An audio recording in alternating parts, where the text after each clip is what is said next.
নতুন কিছু ফার্নিচার এনেছি। জিনিসগুলো পুরনো হলেও এই ঘরের জন্য কিন্তু নতুন। একটা ঘর এলোমেলো করে আর একটা ঘর সাজাচ্ছি। যদিও বা এই দুইটা সংসারই আমার নিজের। আমার সুন্দর করে সাজানো গোছানো বাসাটা এলোমেলো করতেও খুব খারাপ লাগছিল। আসসালামু আলাইকুম, কি অবস্থা সবার? সবাই কেমন আছেন? আজকে সারাদিন অনেক কাজ, তাই সকাল সকাল ঘুম থেকে উঠে চলে এসেছি আমার ঘরে। সকাল সকাল যেতে হবে আমার শহরের বাসাতে, তাই খুব দ্রুত এখন সকালের নাস্তাটা আমি নিজেই বানাবো। অনেকদিন পর খুব কিউট একটা ইলেকট্রিক মিনি কুকার আমি অর্ডার করেছি, কারণ এই প্রোডাক্ট আমি এখন অফার প্রাইজে নিয়েছি। অল্টারনেটিভ ফ্যাশন ফেসবুক পেজ থেকে এই ইলেকট্রিক মিনি কুকারটা আমি নিয়েছি মাত্র 1199 টাকা, যেটা রেগুলার প্রাইস ছিল 1499 টাকা। আজকে সকালে নাস্তাতে আমি আলু ভাজি আর গমের রুটি খাবো। ও তাদের পেজ থেকে আমি আরো একটা প্রোডাক্ট নিয়েছি, এটা হচ্ছে টুইন অন একটা ব্লেন্ডার। অলরেডি আমার বাসাতে এটা রয়েছে, তো এটা আমার খালার জন্য নিয়েছি আমি। তারপর একটু চেক করে দেখবো এখন ঠিকঠাক আছে কিনা। এই ব্লেন্ডারটা রেগুলার প্রাইস ছিল 1299 টাকা, আর এখন আমি অফার প্রাইজে নিয়েছি মাত্র 999 টাকা দিয়ে। এই ব্লেন্ডারটাতে দুইটা পার্ট আছে। উপরের পার্টটাতে হচ্ছে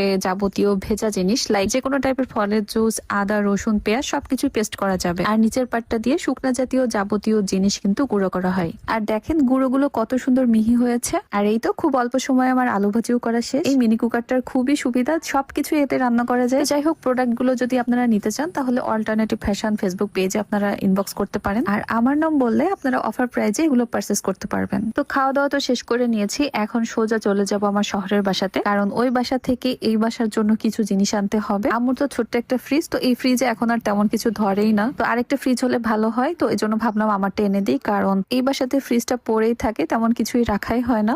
কতদিন পর আসলাম, বাসাটা দেখলেই কেমন যেন একটা শান্তি লাগে, কারণ এখানে যা আছে সবকিছুই আমার নিজের। কিন্তু সুন্দরে সাজানো গোছানো বাসাটা এখন একটু এলোমেলো করতে হবে। গ্রামে আমার আর কাপড় চোপড় রাখার কোনো জায়গায় নেই, তাই ছোট্ট এই ওয়ার্ড্রফটা নিয়ে যাব। কিছু কাপড় চোপড় ছিল এটার ভেতরে, তো সবকিছু বের করে নিচ্ছি একে একে। আর তার সাথে নিয়ে যাব আমার সংসার জীবনের প্রথম কেনা এই সোফাটা। নতুন জিনিস এখন আর কেনার কোনো ইচ্ছাই নেই। যদি কখনো বাড়ি করতে পারি তখন ইনশাল্লাহ পুরো বাড়িটা নতুন ফার্নিচারতে সাজাবো। আর দেখেন আমার ফ্রিজটাতে সেই গত বছরের আমার বিজনেসের কুমড়ো বড়িটা এখনো রয়ে গিয়েছে কিছু। আমার পুরো সংসার জীবনে এই একটা ফ্রিজই কিনেছি আমি, খুবই ভালো সার্ভিস দিয়েছে, ইভেন এখনো দিচ্ছে। এটা বেকো ব্র্যান্ডের একটা ফ্রিজ। তো যাই হোক, জিনিসগুলো নেবার জন্য আগে থেকে একটা ভ্যান ঠিক করে রেখেছিলাম, তো মামাও চলে এসেছে। এখন এই জিনিসগুলো সব একে একে নামানো হবে, যদিও মাত্র তিনটাই জিনিস, একটা সোফা, একটা ওয়ার্ড্রপ আর একটা ফ্রিজ। তো একে একে সব কয়টা জিনিস নামিয়ে এই যে ভ্যানে লোড করা হয়েছে, খুব ভালোভাবে বেঁধেও নেওয়া হয়েছে। যাই হোক, মামা এখন ফার্নিচার গুলো নিয়ে চলে যাচ্ছে সোজা বাড়িতে, আর আমরাও গাড়ি নিয়ে বের হয়ে পড়লাম ভ্যানের পেছন পেছন। যদিও বা মেন রাস্তা এখন খুবই ভাঙাচোরা, ভেবেছিলাম মামার হয়তো একটু প্রবলেম হবে।